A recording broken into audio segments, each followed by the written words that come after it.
एक धक्कादायक आणि मन सुन्न करणारी बातमी समोर येतेय। हुंड्यासाठी आणि छळाला कंटाळून आणखी एका उच्च शिक्षित लेकीचा बळी गेलाय। हातकणंगले तालुक्यातील कुंभोज येथील सौ ऋतुजा विशाल पालखे हिच्या संशयास्पद मृत्यूनं संपूर्ण कोल्हापूर जिल्हा हादरलाय।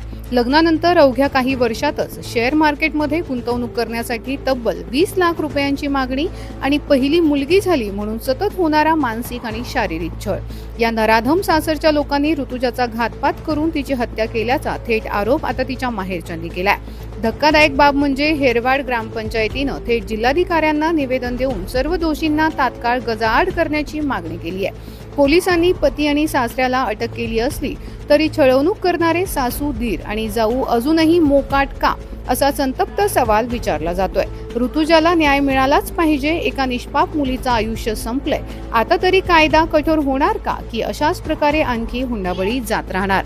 परिवर्तन न्यूज, आवाज जनतेचा।